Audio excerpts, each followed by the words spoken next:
Shadow சோல்ஜரா மாறுறதுக்கு முன்னாடி increase ஒரு ஹியூமனா இருந்திருக்கான். அவன் வாரியரா இருக்கும்போது ஒரு அன்மேட்ச்டான ஸ்கில்ஸ், ஒரு நைட்டா ஒரு லெஜெண்டையே இந்த ஹிஸ்டரி பின்னாடி விட்டுருக்கான். அவனோட ஸ்ட்ரென்த் எல்லாம் தாண்டி, அவன் விக்ட்ரிஸையும் தாண்டி, அவனுக்கு எப்படி ஒரு பெரிய பிட்ரேயல் நடந்துச்சு அண்ட் அதுக்கு பின்னாடி இருக்கிற டிராஜிக்கான ஸ்டோரியை பத்தி தான் பார்க்க போறோம்.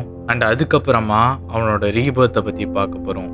இதுதான் இங்கிரீஸோட ஸ்டோரி. ஸோ நான் சொன்ன மாதிரியே இங்கிரீஸ் ஒரு மேன் ஆஃப் அன்பேரலல்ட் ஸ்போர்ட்ஸ்மேன்ஷிப்பாக இருந்தான். அவனை வந்துட்டு ஸ்போர்ட்ஸ்மேன்ஷிப்பில் பீட் பண்ணுறதுக்கு யாருமே இல்லை. அவனோட ஒரு ஸ்ட்ரைக்குமே ரொம்ப ப்ரிசைஸாகவும், அவன் ஃபைட் பண்ணுறதே வந்துட்டு ஒரு டான்ஸ் மாதிரி தான் இருந்ததுன்னு சொல்கிறாங்க. அண்ட் இவனோட ஸ்கில்ஸ் எல்லாமே வந்துட்டு வெல்த், ஃபேம், அட்மைரேஷன் எல்லாமே அவனுக்கு கிடச்சிது.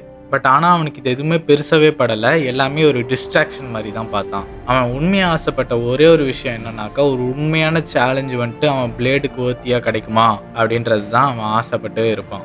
இங்கிரீஸ் ஒரு பேட்டிலையுமே அவன் லிமிட்ஸை புஷ் பண்ணிகிட்டே வந்துட்டு இருந்தான். இந்த மாதிரி சீக்கிரமாக டக்குன்னு அவன் பவரில் ரைஸ் ஆகிட்டே இருந்தாலும் நொபிலிட்டி வந்துட்டு அவனுக்கு பெருசாக எந்த ஸ்டேட்டஸுமே கிராண்ட் பண்ணணும்னு ஆசைப்படலை. நோபல்ஸ் வெறும் அவனை ஒரு த்ரெட்டாகவும் ஒரு அவுட் சைடராகவும் மட்டும்தான் பார்த்தாங்களே தவிர அவனை அவங்க ரேங்க்ஸில் சேர்த்துக்கணும்னு ஆசைப்படலை. அண்ட் அவன் நிறைய விக்ட்ரிஸ் ஜெயிச்சுட்டே வந்தனால எல்லாருமே இதை பார்த்து பயந்து நிறைய ஸ்கீம் பண்ண ஆரம்பிக்கிறாங்க. இந்த மாதிரி ஸ்கீம் பண்ணி ஒரு ஃபேட்ஃபுல் டே அன்னைக்கு இங்கிரீஸ் பேட்டில் ஃபீல்டை விட்டு வந்துட்டு இருக்கும்போது அவன் மென்னோட அவனை பிட்ரே பண்ணிடுவாங்க.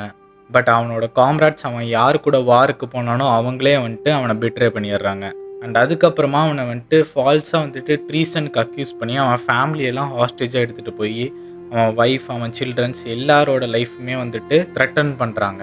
அவன் சண்டை போட்டிருக்கலாம், எல்லாருமே கொன்னுட்டு வெளியே வந்திருக்கலாம். பட் ஆனால் அதை பண்ணுறதுக்கெலாம் வந்துட்டு அவன் ஒய்ஃபையும் சில்ட்ரனையும் வந்துட்டு அபேண்டன் பண்ணுற மாதிரி ஆகிடுமேன்ற பயத்தால் எதுவுமே பண்ணாமல் இருக்கான். அண்ட் இந்த மூமெண்ட்டில் தான் வந்துட்டு ஒன்ஸ் கிரேட் நைட் வந்துட்டு சரண்டர் ஆயிடுறாரு.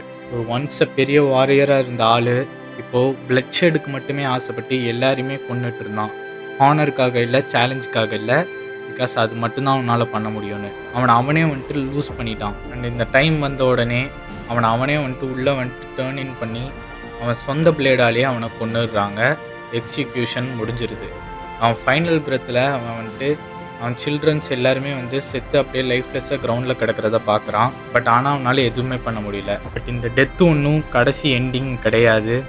அப்போ தான் இன்னொரு டார்க்னஸில் கவர் ஆன ஒரு ஷேடோ ஃபிகர் வருது அண்ட் அரைஸ்ன்னு சொல்லுது. அந்த எபிஸில் இருந்து ரீபார்ன் ஆகி ஒரு மனுஷனாக இல்லாமல் ஷேடோவாக வந்துட்டு ரெசரக்ட் ஆகிறாரு த சோல்ஜர் ஆஃப் வெஞ்சன்ஸ். இப்போது அவன் கையில் அகைன் அந்த ஸ்வாடை எடுத்து ஹானருக்காகவும் நொபிலிட்டிக்காகவும் சண்டை போடல, பட் அவன்கிட்ட தொலைஞ்சு போனதை ரீக்ளைம் பண்ணுறதுக்காக அண்ட் அவனை பிட்ரே பண்ணவங்களெல்லாம் ஜஸ்டிஸ்க்கு கொண்டு வரதுக்காக கையில் வந்துட்டு ஸ்வாட் எடுக்கிறாரு இங்கிரீஸ்.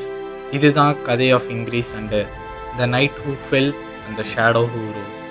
ஸோ ஓகே மக்களே, இந்த வீடியோ பிடிச்சிருந்துச்சுன்னா இன்னொரு வீடியோ பாருங்கள். Master Flix signing of.